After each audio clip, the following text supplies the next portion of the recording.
Hello and welcome to Heart-Centered Conversations with me, Jane McDowell, the podcast where I like to talk to people who love books and love what books can do for them, books that have inspired them to do good things in the world, change their perception, give them a new perspective. And today I'm really chuffed to introduce my guest, Karene Lambert-Gorwyn. Karene, introduce yourself to us. Oh, Jane, what an intro to what you're doing, though. How amazing, because I do love books. So I am super, super grateful for being able to share my love of books with other people as well. In terms of introducing myself, gosh, that's a big ask. Where to start? So yes, I'm Karene Lambert-Gorwyn, founder of Heart Centered Business and the HCB Collection, which basically all of the businesses that I've created are all around creating heart-centered millionaires and empowering women to be more, have more, do more in the world. So yeah, we've got, I think, about 7 businesses now, and all of them are targeted around doing those things. So yeah, that's I guess the very short version. I don't want to take up all of our time with all that. I'm sure you've got show notes and those sorts of things where if people really want to read more, they can find out. And I'm sure we will discover more about you in this podcast, Karene. So tell me, first of all, which book have you brought to the table today? So I am bringing Rich Dad, Poor Dad to the table by Robert Kiyosaki. Although, little known fact, it's actually written by Sharon Lechter, who is a great woman who stands behind many famous personal development people, because she is a ghostwriter who supported a lot of people with that. And I had the pleasure of meeting her and Robert and Kim at various different points. And that's part of, I guess, what brings books to life for me is reading these inspiring books, then getting to actually meet the people who have written them and have that more personal experience with them. So it takes books to a whole different dimension. Yeah, brilliant. So what was it specifically, or maybe there was one or two things that about that book that made you sit up and do things differently? So I think, when you said to me, pick a book to talk about, I mean, I have such a long list of books that we could discuss. I'm happy to come back and talk about them as well. But what got me to think about this book in particular was that it effectively started my journey. So I was in the corporate space. I'd been a very successful management consultant. I've traveled all over the world, worked with some amazing organizations, had some very amazing experiences. And I always thought entrepreneurship was for other people. And so when I got pregnant, which was never expected, and that's a whole other story. Yeah. And I'd always wanted children. Things sort of had to change. So I took my maternity leave and time with Maya when she was first born to actually read as much as I possibly could. And Rich Dad, Poor Dad was in maternity leave. I read it.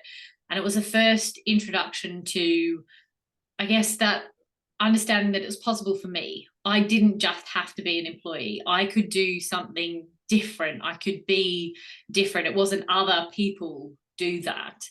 And I think what highlighted that to me was he wasn't particularly special. I mean, he's done amazing things and everything else, but Robert Kiyosaki just kind of brought it down to simple things of, he had his rich dad, who was somebody who was very commercially focused, who encouraged him to be more. And it was that whole kind of finding people who have walked that path that you can actually, I guess, work out how to do things from being supported by other people, because I'd done a lot of stuff myself. So there was definitely that thing going on, which I'm sure we can unpick. And the whole kind of investor assets, liabilities, all of that kind of financial stuff, of looking at the world differently, seeing what was possible, in particular with property. I think that started that journey that I ended up going on, because I read Robert's book, and we bought one book. We bought one house, and then it was working out, and then getting a mentor on the strength of somebody can show you the way, and then we bought 9. So it was really the catalyst for so many different things. That was kind of why I I wanted to choose that book? Sorry, that's a very long answer to that question. There's a load of stuff going on there, but yeah, that's it sort of started a load of snowballs.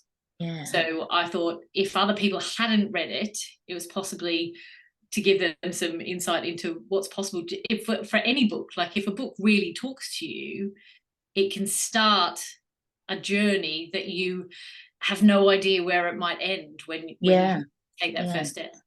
So that aspect that you talked about breaking down, the financial elements in assets, and I know when we first met, which is 5 years ago now, those kind of terms were just like over my head. I don't know what the hell you're talking about. Blah blah blah blah blah blah. I don't understand. Blah blah blah. So do you think were you in a similar, maybe not quite as acute, maybe situation? I mean, did getting that sort of breakdown of what it means and how you can change things around, and you don't have to be like some kind of Wall Street genius to do it. Was that a key in helping you take that step into being an entrepreneur rather than an employee? I think it made it accessible. So I was familiar with the concepts of, what you earn and what you spend and having assets for the future. But I guess the nuance of, so an asset being something that earns you money. I thought that I had assets, which was just, savings and things, or the house that I was living in. But in reality, they're not earning, they earn you a bit of interest in the bank. And let's face it, at the moment, even with increasing interest rates, nobody's really earning any money from that. It's actually making your money work for you. So that concept of, I'm hoarding, my Chinese star sign is a dragon. So I fit into that category of having my hoarding tendencies, particularly around money. I'll put my hand up and say that. I'm sure other people do as well. Like I like to keep it. Everybody likes to keep it. And I realized in doing that, I wasn't actually making it work the best for me, and it would dwindle over time because it wasn't providing me with any sort of return. It might have been, I might have felt like I was sitting on pots of gold, but it wasn't actually going to change my life. It wasn't actually going to allow me to retire. It wasn't actually going to allow me to do different things. So that shift in thinking made me think, I need to be more active in what I'm doing. And I don't think at that point I was still, and now I still hadn't seen myself as an entrepreneur. Even now I kind of like, oh really? No, but I am stepping more into that of, yes, I'm a business. I think I'm more comfortable with business owner than entrepreneur as a term. Like I totally get that and I can feel that. Yeah. But even with entrepreneur, I still struggle a bit, even having created 7 businesses. So it's always a journey. And I think I starting out, it was, I'll just do this property thing. I'll just, I can still be an entrepreneur. I can still be an employee. I could go back to work. I could still have a job. This is just sort of, something I could do on the side. Yeah. And I think it wasn't until Maya had come, because at this stage I was still pregnant, so it was, motherhood wasn't a reality for me. Yeah. So it was still a concept. And so Robert Kiyosaki, obviously being the clever businessman that he has a number of books. He has a game. So whilst being induced in hospital, I was playing the cashflow game. So this is the whole like taking it to a new level of, so here's my mum, I want this. Chris, my husband, and I sitting around, shifting that mindset into, is this making me money or costing me money? How can I leave the rat? Because the whole thing is, how do you leave the rat race of your job to have financial freedom? Yeah. So the Rich Dad Poor Dad book kind of starts that concept of how do you leave your job, which Robert very eloquently describes as just above broke. So for any of you out there with a job, maybe think about that. But maybe it is about a side hustle or something, because we as females generally in the economy have more side hustles. We can conceive of being of more things. Men are a bit, I'm this or I'm that, whereas I think women, we kind of like, I could do a bit of that, I could do a bit of that. And I think it allows us more freedom to try out these sorts of things. Yeah. Which is fabulous. And sometimes it keeps us stuck in thinking it's a hobby. So, some people's side hustles cost them more than they actually make from them. So you saying, understanding the basic of maths required for business, and, cash flow of more money in than out, and so it's actually building stuff up, and all of those terms that can somehow feel a bit daunting are necessary for us to really take off in whatever it is that we're doing. So it sounds like the book Rich Dad Poor Dad started to shift the way you looked at money and your money mind. Is that true to say? Definitely. And then from that, where have you then been able to go with your money mindset, and what has it enabled you to do? Great question, Jane. So from there, I think it's probably also helpful to step back a bit. So part of what, I can paint this picture of, I was really successful and this and that and everything else. And I never had a broken money mindset, because I was always very conscious of my parents always paid off their credit cards. So I was very, you never spend more than you earn. So that was always, so therefore I had to earn more. And part of that drive and everything else came from being bullied at school. Now, I know this feels like a bit of a diversion, but I think it's helpful to kind of understand why I got into a very push energy around, okay, what's next? What does my journey look like? What's the next step? Because I have, and it's only recently that I've perhaps stepped back from that, being, achieving a degree of self-awareness, I would like to think. That I don't have to be that uber successful person all the time. In fact, I'm so not that uber successful person all the time. And that's part of what makes me successful, is the being prepared to see where the journey takes you, to fail more than most people have even tried, has been hugely liberating in terms of the journey that I've been on. But it stemmed from, I had a very big I'll show you thing that I had going on, because I didn't want, I wanted to rise above being bullied. I wanted to rise above a horrible high school experience to, I will be a success no matter what, which has served me fabulously and possibly pushed me a little bit towards burnout. So when you say, where did my journey go? I had no real plans as to what that looked like. And I think being on the property journey, Chris, my husband, because we're in business together, so we are definitely a partnership in terms of the things that we've subsequently created. He was hugely passionate about what he did and managed to get himself over £100,000 in debt. Yay! Well done. And well told done. me about it. Polar opposites. So, yeah, exactly.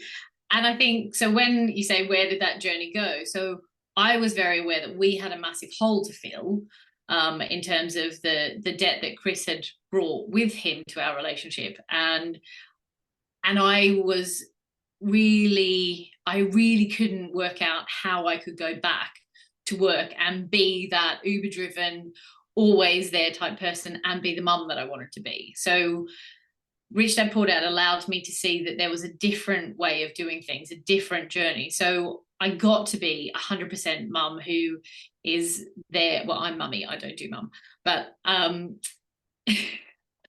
got to be at pickup, I got to be at drop off, I've got to, be there for homework and being on cake stalls and all of these things that as a full-time working mum, I couldn't work out how I could do that with a job. So Chris was very much looking at our active income. I focused on our passive income so far as building up our property income.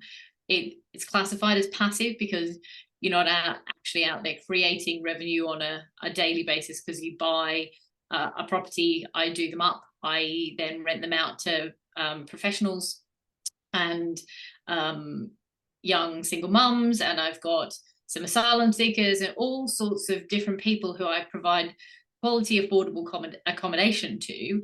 And the win-win is they have somewhere lovely to live. I have an income from that. everybody's happy. And so that I got to a certain point with that, and then realized that Chris could actually use some of my skills in the business that he had. So he had been an osteopath for 2 decades, and was so amazing at what he did, and really rubbish at business. I can relate to that. So in his journey that he was on, and he's read Rich Dad Poor Dad too, and I think he'd always been more into personal development than I had, because he'd had a foray into some network marketing, which it is all about personal development. So we then realized what we'd learned from our journey would be something that would shortcut that process for other people. So we created Heart-Centered Business, which is all about empowering business owners to have the life and business that they want. And our mission is to create 1,000 heart-centered millionaires, and that's just from that business. Yeah. So we created that one, and then the others have sort of evolved from that journey. We have a multi-million-pound property portfolio. We don't have to work, and yet we love doing what we do. And also it allows us, you want to cover off the basics, but also we like nice things in life as well. So it's also about allowing other people to have that as well. So, the extras on top absolutely get paid for by our business. And we get to employ other people doing what they love doing as well. So, we have a team of people who support us in Heart-Centered Business, and variety of others in the other businesses as well. We've now moved out of central London, and we live on the south coast. Watch the sunrise most mornings. I don't necessarily get to watch the sunrise, but I certainly experience it, because it's some frantic dash to get Maya to school, etc. Doing hair, talking to my mum on Skype, all that kind of stuff. Working out whether the dog's being walked or fed. Have we done piano and flute practice, etc., etc. So, crazy mornings, and we have a lovely view. So that's some of the things that I guess I've created from being on this journey and evolving and continuing to read inspiring books, continuing to surround myself with inspiring people. And I think the best thing about the journey has been in just turning up and being myself and sharing what's been possible for me and for Chris. It's allowed other people to have their version of whatever it is that we've had as well. And it's so humbling to think that can be a career or a vocation in some respects, of getting to do super fun things with amazing people who are also getting something out of the experience as well. And I don't think I had that in my corporate life so much. Yeah. And it also sounds like you've had quite a few major life changes since you gave up your corporate career. So as you alluded to, you became a mum, which was a bit of a surprise at the time. You've set up 7 businesses now, and coming off the back of, well, I'm not really an entrepreneur and I don't really know, can I do this? And then you set up the companies. You've shifted location from central London to the coast. I mean, that's quite a cultural shift as well, isn't it? Yeah. How has that been? And are there any books that you've read along the way that have helped you with transition from one stage to the next in what's happened in the last few years? Yeah. Well, I think I'm always reading. Interestingly, I think the books that have helped me with the cultural shift and stuff are things that I read when I was moving, probably.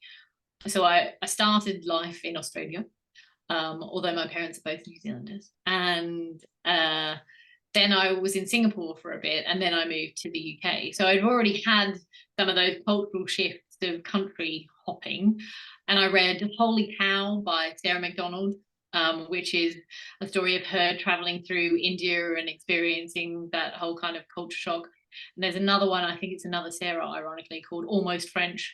And she's a radio journalist, and she goes to live in France with her husband and can't really speak French things. And so I think, if all of these other women can have these experiences where they're moving to countries where they don't even speak the language, just moving from central London to the coast should be, fairly doable. Well, when you put it like that, Karene. from my own experience, because I'm a London Londoner born and bred, and then I left London 10 years ago, flying all the way down the M4 because I didn't really want to leave. And it's been quite a cultural shift, even just going down the motorway. So, well, and I'm reminded of those quotes of, if you're sick of London, you're sick of life. And I think, oh God, have I given up? But I still, I love London, and I love going back, and I'm still a member of the Tate. And we, the other weekend, just to prove that it wasn't so much of a hardship to pop into London, we drove up, we went and had dim sum at our favourite restaurant, I went to the Tate Modern and, caught a show, so to speak, and then, moseyed on home. And it was a lot of time in the car, because it's about 2 hours or an hour and a half, 2 hours with traffic, to get back into London. And yet it's really not that far away. It's, an hour and a half on the train. It's really easy to go and visit it. And yet, yes, people who live on the coast who haven't had a London experience and then moved, they don't understand what living in London is like. That's scary. Oh, I'd never want to drive around there. Oh. And I think the beauty, and I'm sure you discovered this in London as well, is that London actually is a pocket of little villages. They just happen to be much closer together. Yeah. It's far more convenient for getting places. Yeah. So, and it has a fantastic transport system. Exactly. So when you take the good bits of London and remind yourself that actually we lived in a village, it was just a different sort of village with a lot less space, I think it's been a little easier to integrate in things. Have I made friends straight away? No, that's been an effort. Like, I've had to make an effort. I've had to say yes to things when ordinarily I might have thought, oh no. Because I think that's one of the things that I sacrificed, if you will, along my entrepreneurial journey. I do believe that you can have an and life, and you can, have this and that whole kind of work-life balance.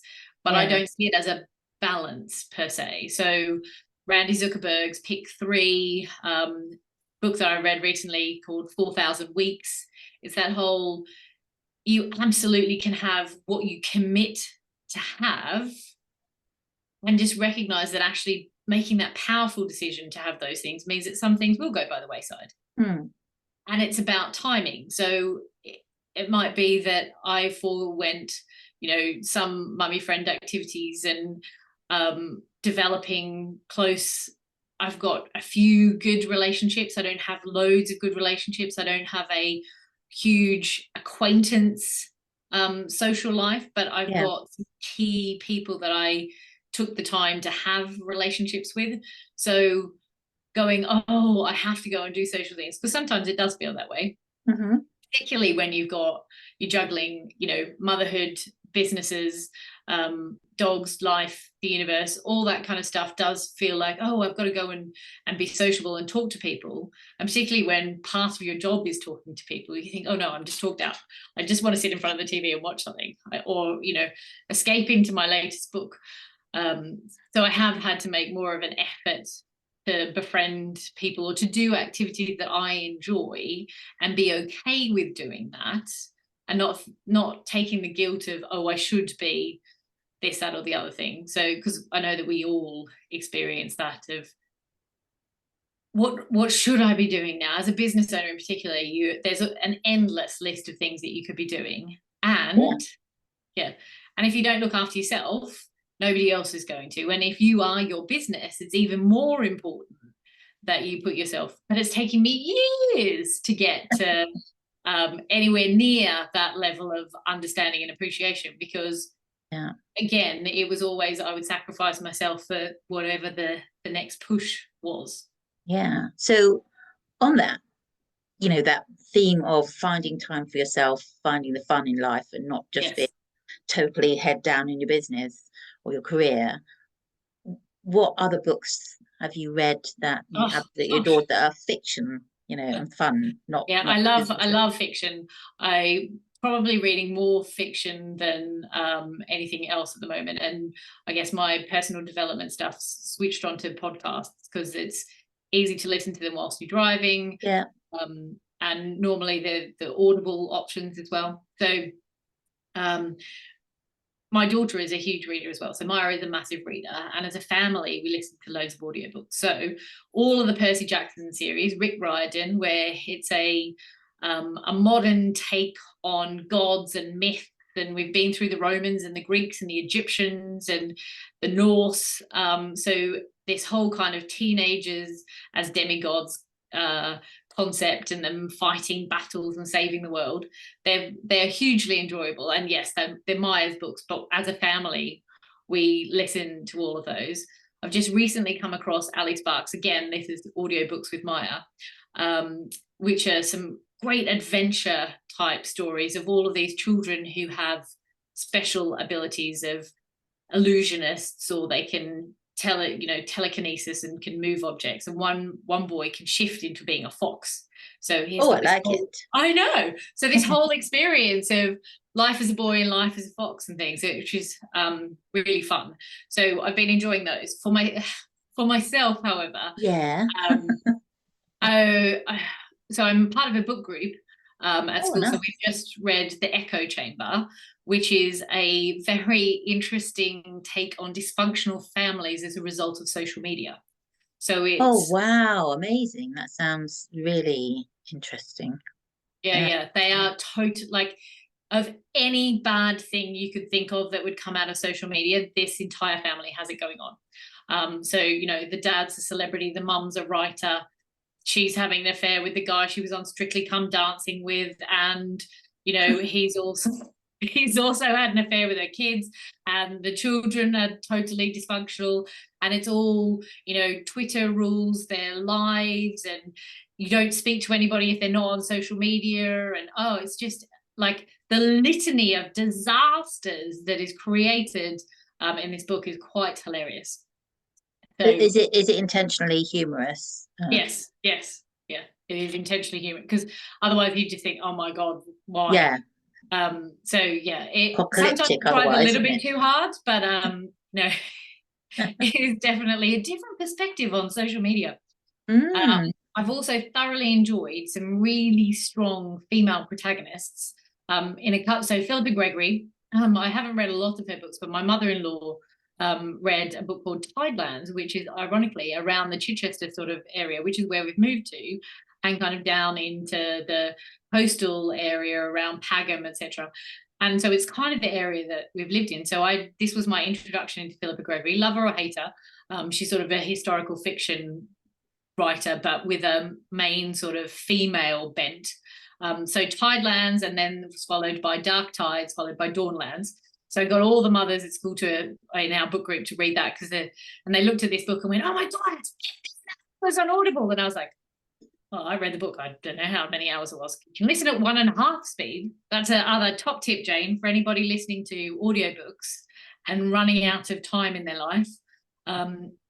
Depends on the narrator. Yeah, sometimes it can just sound too much like Mickey Mouse or something. It's just like, I think if you go to 2 or 2.5, it does become, but 1.5, for some books you can and podcasts, that's a good speed to be able to listen to, absorb the information, but it's that's made me laugh, Karene, because I can't imagine anybody listening to you on 1.5 times, because you are one of the fastest people I've ever met. So good luck if you're listening to this on 1.5 speed, because it'd be like wah wah wah for me. Might need to slow it down to 1 or to half. So following on from Phillipa Gregory, I then one of the other mothers had suggested something called 4 Winds, and I have to admit, when I first read this book, I was like, what is this? Sorry, forgive me, whoever wrote it. I've forgotten your name, Kirsten somebody or another.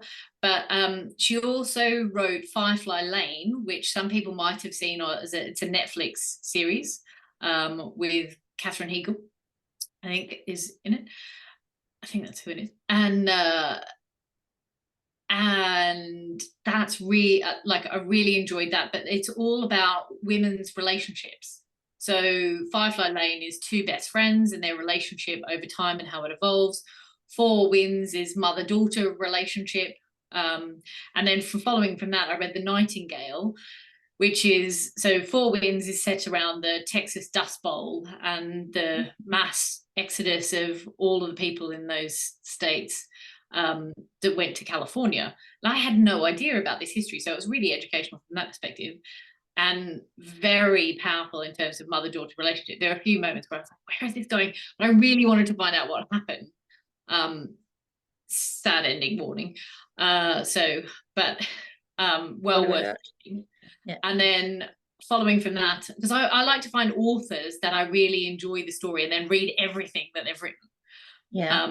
So that's kind of, so I'm going through this author at the moment, and yeah, I'm sure you can put it in the show notes as to who she is. I will. So I've just finished The Nightingale, which is actually a relationship between two sisters and their experiences through World War II. So again, not exactly happy book, and yet really happy moments in it, and really powerful conversation about sisters and their relationships. So, you know, again, strong females, and all told from that female perspective. So I've thoroughly enjoyed those. And that's, I don't exclusively read just women's fiction. Yes, I do love getting lost in some romantic novels, and I've read a whole bunch of English writers who are, you know, I've done all Jane Austen, and I went and saw Jane Austen's house the other day, which was quite fun. Oh. Do you know, if you go and visit, you can get an annual membership, so you can go back as many times as you like. And so where is her house? Because I know they've got like a museum to her in Bath. Alton, near Alton, somewhere okay. over that way. And Colin Firth's shirt that he wore in Pride and Prejudice is on display. Laundered, I hope. One can only hope. It's definitely not dripping wet before. So yeah, well, I do love a good romantic fiction from time to time, and I think it's that lightness, and I like reading fiction before I go to bed, so I'm not deep in getting the brain off. Yeah, absolutely. Well, on that note, Queen, I'm going to thank you. It's been an absolute delight to talk to you, and yeah, I will put all the notes with this episode, so that any books that will be mentioned, you can have a look for yourselves, and yeah, go out and enjoy reading more books, people. I'll see you in the next episode. Thank you, Jane. You're welcome.